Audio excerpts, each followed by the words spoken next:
Hello and welcome to Enchantment of Eternity's review for Schisms, which is episode 5 of season 6 of Star Trek The Next Generation.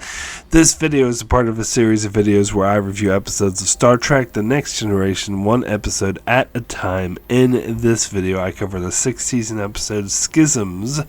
So Schisms is the episode where the crew start losing time, and Riker in particular feels tired every night, like he hasn't slept, and eventually they come to the chilling realization that they're being abducted by aliens from another dimension and experimented on in cruel ways. In fact, a crew member returns dead and one remains missing. So Riker comes up with a plan to put a beacon on him in order so the next time he's abducted, they can find their pocket reality and stop them from connecting to their reality by destroying their little pocket.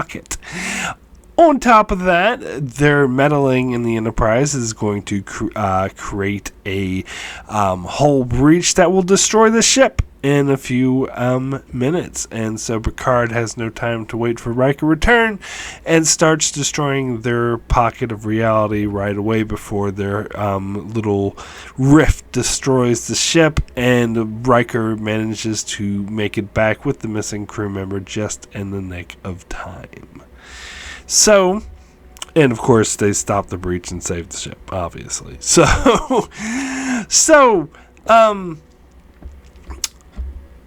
I never really liked this episode. This is one of those episodes that was always really forgettable for me. It's not one that I hated. It's not one that I was like, oh, this episode sucks or anything. It's just, I didn't remember it either way. It's just one of those episodes that I kind of forget exists, and when I'm reminded of it, I was like, oh yeah, I guess that episode did exist, I suppose. I mean, the one time I do remember it, however, is when I talk about the scariest episodes of Star Trek, and I think other people who did YouTube videos on this also mentioned this as one of the creepiest, scariest episodes. And when I did my top 10 creepiest episodes of the franchise, I put this episode on there. Because I think it is effectively creepy, for sure. And that's the best thing about it. But other than that and the poem about Spot. But other than that, you know, the episode's kind of boring, I gotta be honest. It moves a bit too slow. Now, here's the thing. I've heard another YouTuber describe this as a really good build-up. They're like, oh, this is amazing build-up. The build-up is so good and so intense. But here's the thing about build-up. It needs to build up to something, which is the whole point of it. And when it doesn't, when it kind of just fizzles out without... Because the thing is that the build-up, the setup was way more creepy than the payoff. Like, the payoff was just kind of... I mean, the payoff was kind of creepy, but it was over too quick, and has a lot of people pointed out that Picard and the Enterprise solved the problem with technobabble, which is not that interesting. Now, granted, that's, you know, the rift thing they solved with technobabble. The Riker being in, having to go through and be awake and see the creepy guys, like that was kind of creepy, but again, it was over kind of quick. It wasn't like this good satisfying resolution to the slow build-up. I mean, the build-up was way too slow. I'm sorry. Like, the slow build-up might have been justified if the payoff was really, really worth it, and it was not. So that is a problem, and so this is why I would call this episode neither good nor bad and forgettable, because it's just kind of, because it doesn't suck. It keeps me interested. It has that creepy feel, and it has the creepy ending, but it never reaches the level of beyond being just okay. It never goes into, oh, this is an amazing episode, or really good, or oh, this is quite interesting. It's more like when it starts to get interesting, then it gets boring again. But it's interesting enough to keep it from being considered terrible. It's not bad. It's not acted. There's nothing about it. I look at it and it's like, oh, God, that was horrible the way they did that. And there's nothing to be like, oh, I don't know. Well, I do kind of, when I look at watching this episode again, I'm kind of like, yeah, I don't know if I really want to watch this one. And again, not because it's terrible, but because it's just kind of boring. It's kind of slow paced. It doesn't really, I mean, there are good parts of it, so when I watched it, I actually ended up liking it better than I thought I would. So I was like, oh yeah, no, this is a decent episode, but it's still, I don't know, it's neither good nor bad. I don't know what else to say about that. But the one thing I really do have to talk about is, and I have to start off talking about this, is Data's poem, particularly the Ode to Spot. Now here's the thing. I remember once Entertainment Weekly, back in the time when a lot of people read magazines, imagine that. But they're still around online, I believe. But anyway, Entertainment Weekly, they used to love Star Trek, and they'd always do these, portfolios and stuff about Star Trek. And I remember they did one in between season 6 and 7 of TNG, where they did a sort of top 50 episodes of all of Star Trek. So that was the original series and the first 6 seasons of TNG, and also season 1 of Deep Space Nine had aired, so they included that as well. And I remember, with DS9 Season 1, they had Duet and Captive Pursuit on there. Duet obviously would be there. Not many people like Captive Pursuit anymore. They really did when Season 1 came out, and they kind of got pushed aside when the later seasons of DS9 came out. But anyway, as Schisms was on there, I think it was like in the 30s, like 36 or something, and I was like, really? You're putting this episode in the top 50 of the whole franchise? Now granted, the whole franchise was only two shows in 1+1 season at that time, so it wasn't like it is now. But still, all of the original series, most of TNG, first season of DS9, there's still a lot of episodes, and you're going to put Schisms in that. And then I read their explanation of why they put this episode in there. They're like, oh, forget the shit about the alien abduction now, who cares about that? Data's poem was amazing. I'm like, okay, I like Data's poem too. I like the Ode to Spot. I think it was funny. I enjoyed it. It was a good character beat for Data. But I'm not going to put the entire episode in my top 50 just because of that fucking poem. When I read that, I was like, this is ridiculous. What kind of idiots wrote this article?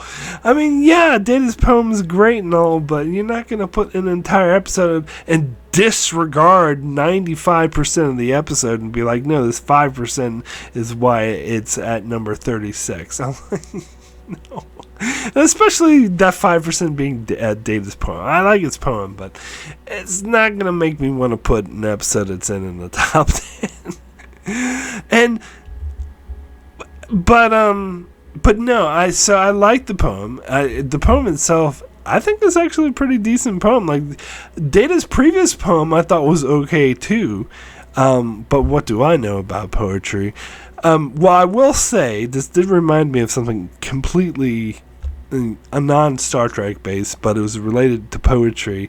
When I was watching this scene, it reminded me of when I was in college, when I was at university. I took a creative writing course, mainly because I wanted to write fiction, like short stories, but part of that course is you had to write poetry. It was a two-prong, and I was like, oh God. I've never really been into poetry myself. I used to write these, sort of teenage angsty poems when I was a teenager about suicide and stuff. But I went to college. I was in my 30s, so So I was kind of over poetry at the time, and I didn't really want to do it. But I was like, all right, I did. So I was really into. I've mentioned this before, so those familiar with my channel might be aware that I was really into a band, Smashing Pumpkins. This was my favorite band I used to completely obsessed with them. Not so much anymore because it reminds me too much of my ex, but that's another story. I still like them though, but I used to be so obsessed with them, and at the time I would hang out on the Smashing Pumpkins message board. That was my online life. It wasn't Star Trek, it was Smashing Pumpkins.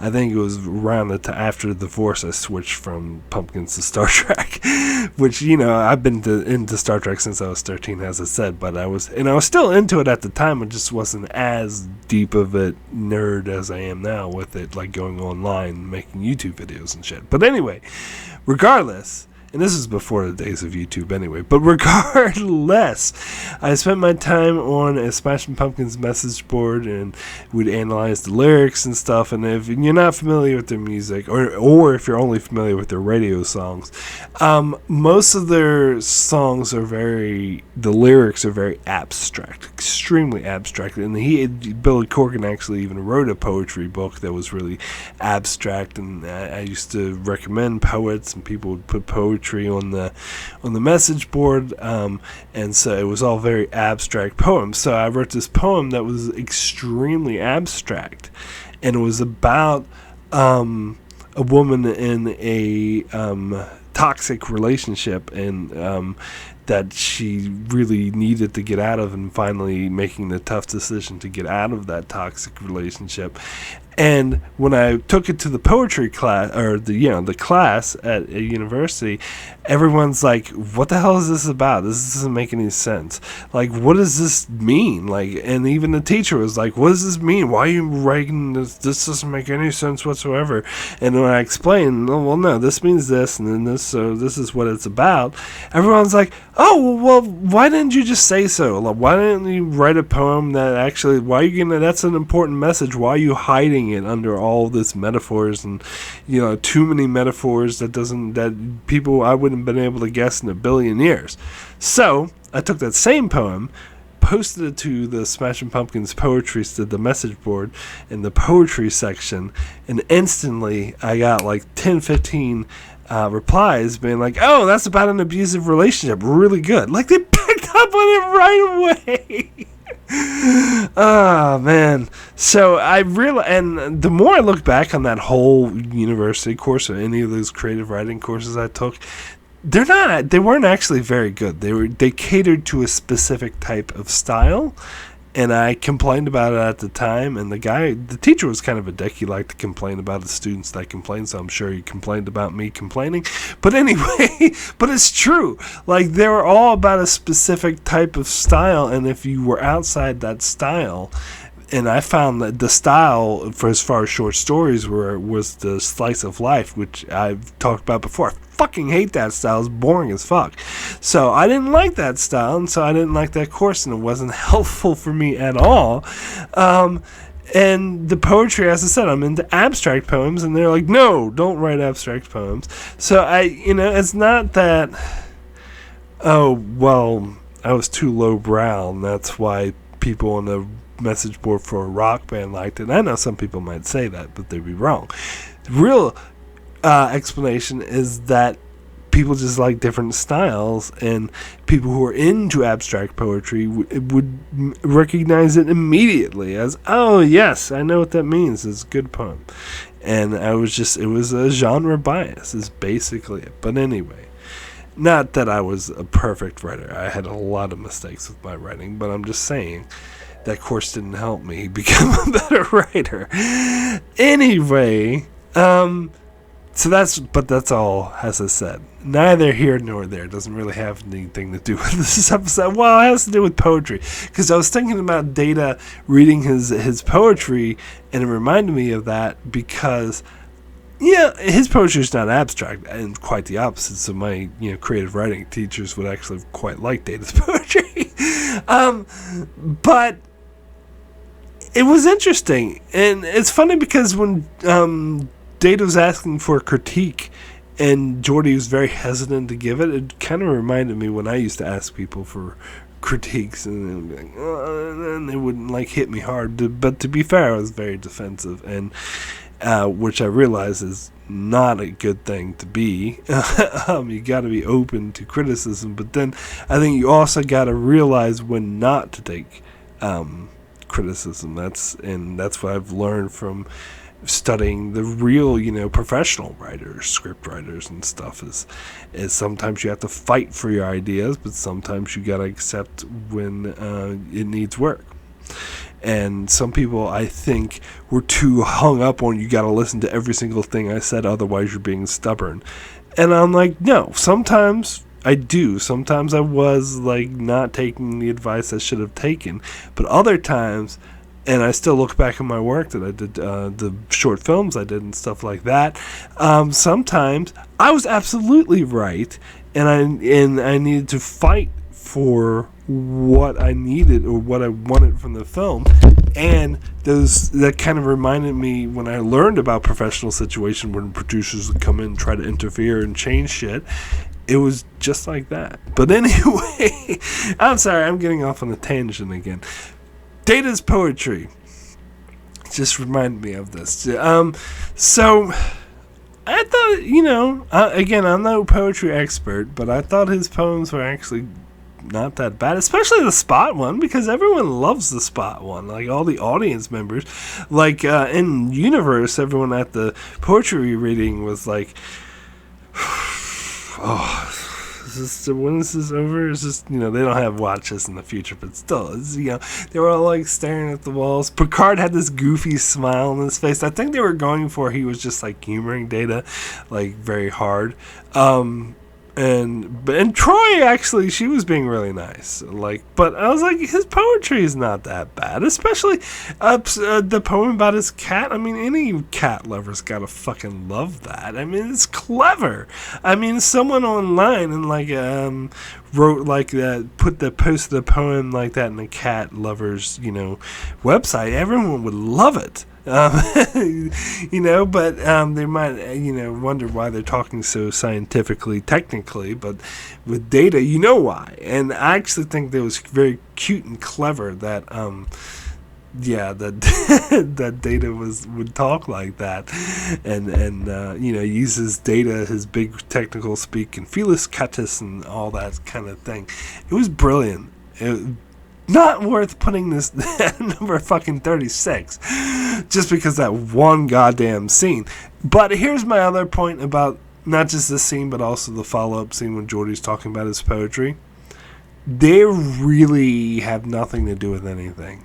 Like that, and they really seem, the tone, because it's obviously a very lighthearted, fun tone, kind of clashes with the main tone of this episode, which is very, for sort of foreboding and creepy and just like intense. And then you have, what do you think of my poem? Like, that's clashes. And they should have put this. It makes me think that this episode was short, and so they had this idea to do this poetry thing, and they're like, wow, this episode's short, why don't we just shove it in here, we got time. It was almost as bad as the B plot, but it doesn't count, because it's not a bullshit anomaly, it's, a funny character beat. But it's the same sort of, it's just as bad, I would say. And there's an episode in season 7 where we have another Spot subplot that was completely at odds with the main plot, and they specifically said it's because the episode was short. They admitted the episode was short, so we came up with some Spot bullshit to take up time. And I feel like they did that here, and I mean, I think inherently there's nothing wrong with it. Like in that other episode, season 7 one, I don't mind it that much. It's God, what is that? Force of Nature. That's what it's called. But so I don't really mind it that much because it doesn't clash with the main plot. Where here it does clash with the main plot. So the problem is that they should have put this in another episode, saved it for another episode that was more lighthearted. I guess they couldn't do a fistful of Datas because Data was busy acting like a Western guy or whatever, but they should have removed that whole subplot of Data interfering and have the Spot plot instead. But speaking of that, they actually brought this poem back for Fistful of Datas when Data's mind got intertwined with the main computer, and Riker was supposed to be reading from a play, but he was reading the poem instead. And so we get to hear Riker recite this poem. I think that maybe not specifically Fistful of Data, but an episode like that's more lighthearted. When I get to a Fistful of Datas, I'll talk about that, but I think there should have been no Trapped in a Holodeck subplot. There should have been no Data infests the computer subplot. So if you get rid of all that bullshit, have Worf hanging out with Alexander, and the subplot can be Data and his spot poem, and that would have fit in that episode so much better. That would have been fine, but to have it in this episode about like these creepy aliens fucking abducting people, it's like it just doesn't fit. Oil and water, I think, is the phrase or something like that. It just it doesn't blend very well, so it was a poor choice. Now, as for the alien abduction, I had to look up when this episode came out in relation to the movie Fire in the Sky and the X-Files. And as it turns out, this episode predated both of those, which surprised me because I thought that they would have taken inspiration from them. Fire in the Sky, if you don't realize, the movie that came out about alien abduction. I remember it came out on my birthday or something, but anyway, I think it was 93, and the X-Files was also 93, and this came out in late 92. So a year before that, but it was around the same time. So even though this episode wasn't specifically inspired by those things, there was a whole thing going on. It was popular to do things about alien abduction around this time. Pretty sure there were other movies like Unsolved Mysteries were doing a lot of segments on like alien abductions and shit. And I think there was this other movie. It wasn't that popular, but there's this movie called Communion with what's his face? Creepy guy. What the hell is that guy's name? Walken. Christopher Walken. That's right. That was about alien abduction. That was more like a boring movie. But anyway, they didn't actually show the aliens. They just showed people talking about it and drawing pictures of them. But anyway, it's not like Fire in the Sky. We actually got to see the alien abduction. But anyway, so it was a thing. It was kind of a trend at the moment. So I do see that this episode was kind of jumping on that trend of, what if we had an alien abduction story, but set it in the Star Trek universe? Now, here's the thing. I don't think inherently that idea is a bad idea. And in fact, some of the ways that they executed it in this episode did in fact work, which again is why I'm not saying it's a terrible episode, because it's not. Because some of it worked, like particularly, I think the build-up didn't need to be as slow as it was, to be fair. But once it kicked in about, and particularly, like the scene with Geordi and Data talking about the poem, that slowed the episode down. Get rid of that shit. Focus more on this. Get more to the point. But the scenes with Riker going to bed, and then from their perspective, Geordi comes in 2 seconds later and he's like, "What are you doing here? I just went to bed." And Geordi's like, "No, it's been this time." Or when Data was in the cargo bay and Geordi comes back and he's like, "Oh, Geordi, you just left." And "No, I've been gone for an hour and a half. What the hell's wrong with you?" And so that's interesting. That's good setup. They're sort of sticking in the clues. They just need to do it faster is all I'm saying. And then, of course, there's the scene that most everyone, not everyone, loved. I watched one review where they didn't like this scene, but most people love this scene where they go on the holodeck and they, try to recreate what they can think of. This is the thing, most of all, it had a real alien abduction feel to it. In fact, it reminded me specifically of that Communion movie with Christopher Walken, because they did something similar where they were hypnotized and the group of them were sitting around a table and building off, this did this and this did that. So it did feel like this scene was directly inspired by, or at least that's how I remember. It's been over 30 years since I've seen it, so I might be getting that wrong. But I remember thinking that when I first saw this episode. But anyway, so yeah. So, yeah, it was a great scene, and it was a great use of the holodeck. In fact, like, I think I might have brought this up when I talked about Identity Crisis, because everyone seemed to love the scene in Identity Crisis when Geordi went in the holodeck and recreated the shadow, and it was all creepy. And I kind of like that scene, but when I looked at the episode as a whole, that scene was completely unnecessary and actually goes nowhere. It's just there. It doesn't serve any story function. It's just there to be creepy and to give LaForge something to do. And plus, LaForge was being stupid by not alerting them when he was starting to feel the symptoms. But anyway, so I didn't like that scene as in Identity Crisis. I didn't like it as much as everyone else did, and I think I might have even mentioned in my review for that episode that this scene here in Schisms was better, and it is better, and because this does serve a direct story function, like it pushes the story forward. Like, again, it should have happened earlier. This story should have been pushed forward earlier, but it completely pushes the story forward, and it's more creepy. It's just a much better scene in every way. It's kind of a similar use of the holodeck, but it's a better use of the holodeck to, sort of solve this mystery. But also, it's like, and I do love how they didn't just fall back to hypnosis, because they actually did do this shit in season 1, the episode Lonely Among Us. They had Troy doing a hypnosis thing, and I was watching a review of that, and they were saying that's a very 90s thing to do hypnosis, and I realized it was. That was, again, along with the alien abduction thing. Although that one episode was in the late 80s, but same thing. But anyway, it was, it was really trendy around that time, late 80s, early 90s, whatever. And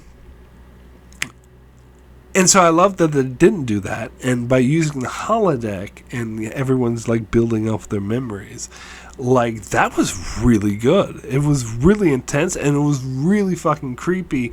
And it's particularly when when they got the table with the scissors and they turn the lights down, and then they're like, with their noises, let's do these clicks, and like, more, louder, and you hear all these clicks go, and this woman starts grabbing her ears like, oh my god, because she was having like PTSD from her experience, and Riker's like, we've all been here. Like, that was a fucking creepy, great scene. I don't quite love it as much as I feel some other people do. Like, I watched this review where they said it was one of the 15 best scenes in the entire show. I wouldn't go that far, but it was good. It was definitely a good scene. It's definitely effectively horror, effectively creepy. Problem is, it wasn't followed up on in any meaningful way. The main problem is when they actually went to the Pocket Universe, it wasn't as creepy. I'm sorry, the build-up was creepier than... You gotta have the payoff be creepier than the build-up. And apparently this had to do with lack of budget, because they spent all their money on Times Arrow and relics. Kind of waste of money, if you ask me. And a fistful of datas. Huge waste of money, if you ask me. So they didn't have any money for this, and so they couldn't make it as creepy. And apparently, like, there were plans to bring these alien backs, which I actually never guessed. I thought this was a one and done, because I was like, who gives the fuck about these aliens? Because it's not that interesting of an episode. But apparently, they were planning on bringing them back, and the reason they didn't is not because the episode was poorly received, or that they didn't think it was that good of an episode, or the aliens weren't that good of a concept. It was because Brendan Braga didn't like the way the aliens looked. He was like, oh, they look like shit, so let's not do them again. Which is not a good reason, because you can always adjust the look. You can change the makeup and look around. I didn't mind the look at all, actually. I just mind the fact that they wobbled around. I thought that was cheesy. Just stop them from wobbling, and I thought that would be fine. The fish people with the monks, monk robes, that was fine. I didn't have any issues with that. But yeah, that's the problem, is that it wasn't... I mean, it was kind of creepy, especially when Riker, like, floats through the thing. That had a real alien abduction feel to it. Definitely UFO type thing.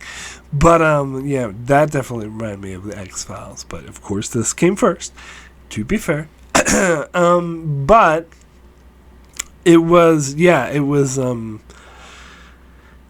kind of creepy, but it wasn't as creepy as that holodeck scene, so the payoff was not as good. And as I said, it was combined with the whole problem in the cargo bay, the rift in the cargo bay, which I gotta be honest, like, that was unnecessary. That didn't need to be there. They should have spent more time focusing on the alien abduction and the follow-up to the alien abduction, and rather, because I think that's part of the reason why I didn't like this episode to begin with, is because the ending just seems to, the story just seems to end abruptly.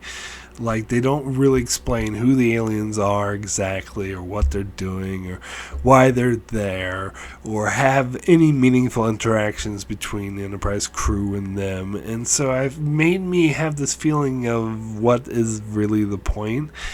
And when I got older, I thought, well, the point is to be creepy. And in that case, okay, it is kind of creepy, but it needs more than just that. And so all this shit like Data's poem and the whole rift thing should have gotten rid of all that and just focused on the alien abduction to actually do it more justice. Because it needed more, for sure.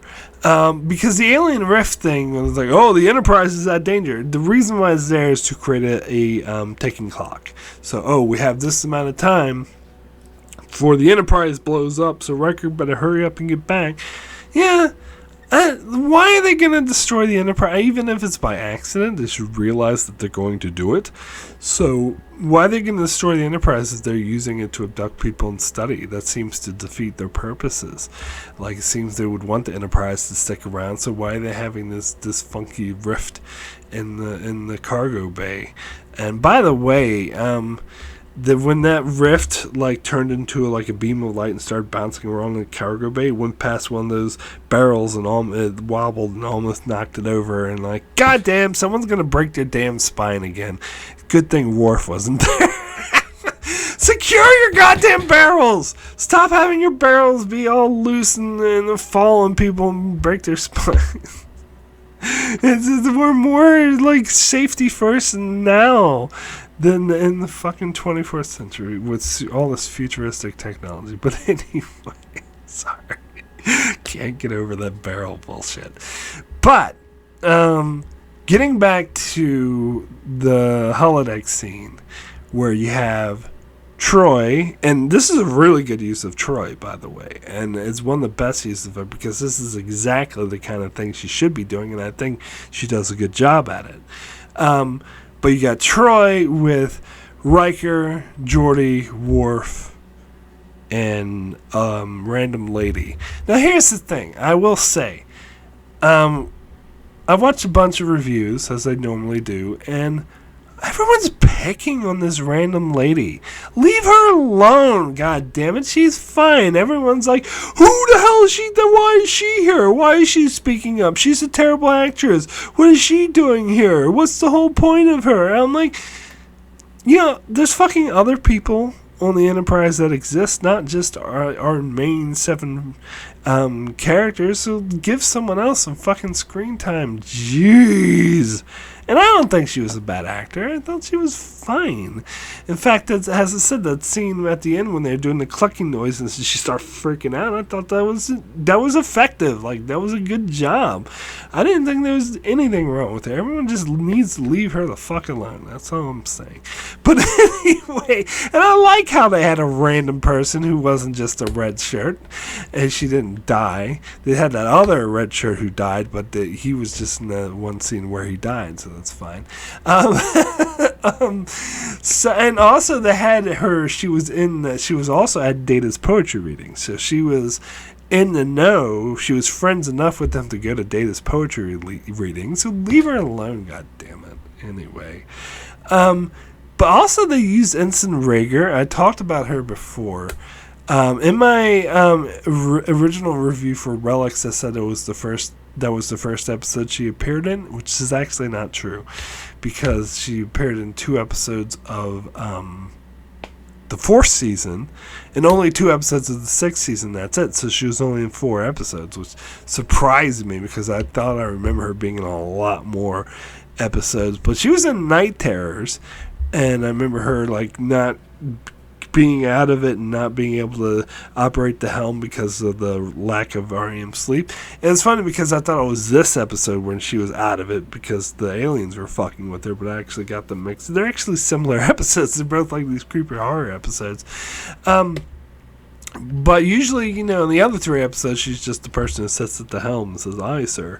She's the one that like did the fancy flying and relics that flew through the door that was closing of the Dyson sphere. But anyway, they actually gave her something to do more than just sitting at the helm. She was abducted by the alien. And I like how they had someone that we had seen in the bridge before, not just made up another extra. Like random one. I can't leave her alone, she's fine. But I do like how they brought in a bridge officer that we've seen in other episodes before, be the one who's who was abducted by the aliens that Riker had to save. I thought that was good. I liked it. I was a fan of that. But other than that, I'm glad they didn't do these aliens again. I thought they were very uninteresting. I thought this whole thing, I don't know, maybe if they did a better episode, it could have been good. Because I think I appreciate this episode more in later years when I realized what they were going for with this creepy alien abduction thing, which, that part of it works, but they need it more. Anyway, so I would like to thank everyone who supports me on Patreon. Thank you so much. I would like to give a big special thanks to Brandon Neal House. Thank you so much for your support. And I'd also like to give a shout out to Antarius, Greg Marley, Francisco, Chuck Hooks, Kyrie091, Anthony D. Benedictus, Ricky, Manny Jester, Joel Valls, Alessandro Miguelicio, Norman Buchwald, Stephen Kennedy, Brenton Berg, and Allison Fordyce. Thank you all so very, very much for your support. Cannot do it without you. So we have a few patron comments on this episode. First comment is from Stephen Kennedy, who says, "This was a standard episode of TNG. I like the scene in sickbay when Riker snapped at Crusher. I have done that a few times myself. One day in work, I completely lost it over something as I barely slept for 3 days. How the hell were they able to take data? Maybe they found his off switch. Deanna Troi was good again in the episode, and the Ode to Spot poem. So my rating is 7. Why was Riker taken all the time? Maybe he had relations with one of the female aliens out of 10. God, that's fair, actually. But anyway, that's totally fair. They would have to do more than just find Data's off switch because he had no memory of the event, so they had to be smart enough to go in there and operate his, his synaptic whatever. They would have to know about Soontak androids and go and have enough to reprogram him, which... how the fuck would they know that? That's kind of the conundrum problem for me. Whenever they try to say these aliens that know nothing about Starfleet can manipulate data, that they would have human beings and they cut off their arm and put it back on, that's fine. I can buy that. But that they'd be able to reprogram data so he wouldn't remember what happened? No thank you. And I mean, I just don't buy that one. But anyway... next comment is from Norman Buchwald, who says, "This is a seriously flawed episode that needed at least one more draft." I would say several more, but that's just me. In terms of, well, you just say at least, to be fair. In terms of creepiness and X-Files feel, this episode has its strengths, but the wrap-up of this episode, and there is no communication at all. I mean, wouldn't Picard have tried to communicate with these aliens, is a flaw.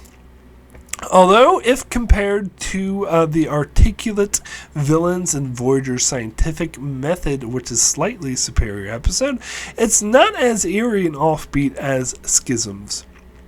Focusing especially on Riker's point of view is good. To see Worf reacting violently to scissors was intriguing, and Troy's decision to use the holodeck to have the group put together what is going on was good.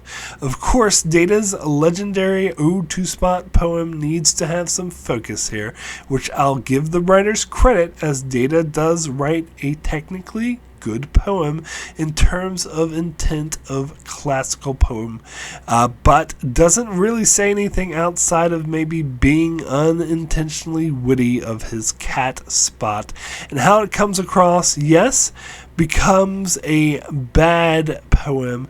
And what's going on with experimentation with the crew is deeply tied with the fingers over lips plot anomaly. I have come across a couple of reviews that mocks the "who is she" civilian, who is the UFO survivor group with Worf and Riker. One questioning why she wasn't red-shirted as to why she was there and had lines, while others almost wondered if she was a female McDuff being part of whatever was going on with the crew. As it turns out, a particular background almost offstage red shirt dies, and Riker saves another red shirt as he and her get out of the science lab. I've come across some writing that it was Brennan Burger's intent to bring these aliens back, but just like the butt bug conspiracy alien, we of course never hear of these again, and they look nothing like the women scientists and scientific methods, so no, that's not a sequel. Still, as far as eerie effects, I guess this episode was successful, and no over-the-top moments and night terrors, but I'll be blunt. Not as interesting as Night Terrors. The best I can give this is 6 scissors over a metal biobed with clicking noises in the background out of 10. Yeah, no, I agree. Night Terrors is better. Definitely agree with you there. Now, there was several things I wanted to address here. Scientific method, I never made the connection, but you're right, it's similar. I wouldn't never guess they would be the same aliens, though, because I think the aliens function differently. But I think scientific method, you said it was a slightly superior episode. I would say it is a vastly superior episode. I think scientific method, I thought, was one of the better episodes of Voyager. Well, not in my top 10, but still, it's up there in the top tier. I really like that episode, and I think it's underrated. Now, granted, it is going for a different feel than this episode is. It's not going for the creepy vibe, but although there are parts that are creepy, but it's just a much more effective episode overall. It's much more intense. It's much more intriguing. It gets you into the mindset. It's like, it's super intense. You're like, oh my god, you can feel the tension. You're really invested. Where this one, I mean, it's kind of creepy, but for the most part, you're really not that invested. You're kind of boring for most of it because it's too slow paced. And yeah, so I've also heard the people call that that other random woman female McDuff, and they thought that she was going to be a McDuff, and I was like, no, that's ridiculous. I never thought that. It's just what about stick up for the lower deckers? Come on, not everyone has to be a main fucking character who has lines on this show. God damn it. Jeez. I guess, I mean, I can understand people thinking the red shirt just because that's a trope and they expect it out of Star Trek, but I'm glad they subverted expectations. I think that's a very good thing. But yeah, I thought that there was something else in this comment. Worf reacting violently to the scissors. I didn't mention that. That was actually a good add-in. Oh, Mott! We get the second and final appearance of Mott the Barber. We had this discussion before, and I looked it up how many episodes was he in. He's only in 2, and so this is your second and last one. But he's mentioned a lot more, but only actually appears in these 2. I thought it was just Ensign Rowe, but I forgot about this episode because it's a forgettable episode, as I say. But it did, when I was watching that scene, I was thinking to myself, like, is it really? Do they really need a barber on the Enterprise with futuristic technology? Can't they have something like his future gadget that can just instantly, style someone's hair? But for that matter, would they really need a tailor as well in Deep Space Nine? But whatever. Anyway, I think Star Wars would probably have droids do these kinds of jobs. But anyway. Yeah, this isn't Star Wars. Next comment is from Antarius, who says, "Still, the barrels in the cargo bay are not properly secured. Seems like Worf's injuries had no consequences. I like how Data's humanity was explored by his poetry. The mystery was strong in the beginning, but later felt like an X-Files alien abduction episode. The masks of the alien characters look quite ridiculous. My rating is a 7 out of 10. I didn't think the aliens looked. Everyone else seems to hate the way they looked. I thought I was fine with that. I just hate how they wobbled. But that's just me. Yeah, I know. The barrels. For fuck's sake. You need a safety inspection. The Enterprise needs a goddamn safety inspection to be like, secure this barrel. No, but seriously, they should have futuristic technology. Why are they even stacking them like that? Sorry. I guess, yeah, they deserve their spines to be broken. Anyway, thank you so much, patrons, for your comments. See, I had less patron comments on this episode than normal because it's such an unremarkable episode. I don't blame people for not wanting to comment on it. There's really not much to say about it. But anyway, my rating for Schisms out of 10 is going to be a 5 average. It was either 5 or 6, and I think when I think of this episode, I think it's kind of dull. And there's a lot of mistakes that they made, unnecessary plots fitting in. I love Data's poem, but it doesn't belong in this episode, and they could have done a much better job of fleshing it out. So I'll give it the negative rather than the positive. But either way, it's straight down the middle. Neither good nor bad. It's just kind of, there. It's just, it's creepy, as I said, especially the holodeck scene is effectively creepy. Even the scene with Riker at the end when he floats in there and he hears the clucking noises, kind of creepy, but not as creepy. And the build up to it is kind of works as well, but as I said, they did too much wrong that counterbalances all that good stuff, and it ends up breaking even and just coming straight down the line, in my opinion. And it does appear like the Patreon supporters did like that episode better than me. Let's see, what did Night Terrors? Norman Buckwell gave it a 6, and Antarius and Stephen Kennedy gave it a 7. So yeah, I'm the lowest, but not by much, I dare say. But anyway, that is it for my review of Schisms. So let's see what's coming up next on my channel. Where are we? Okay, so Saturday I'll be over on Patreon revisiting my review for True Q for the Patreon supporters. Sunday I'll be doing Sunday night, Monday morning I'll be doing a review for House of the Dragon Season 2 finale. So excited to see that. And Tuesday back on my main channel for another TNG review, this time for Rascals. Ooh, fun. And Wednesday, another fun TNG episode, new review for A Fistful of Datas. And then Thursday, another new TNG review, just going in new after another. This time, an underrated episode, in my opinion. Not overrated like Fistful of Datas. We got overrated, but then underrated. The Quality of Life. So that's what's coming up on my channel. Be sure to check me out for that. Be sure to subscribe so you can keep up with all of that. and thanks a lot for watching.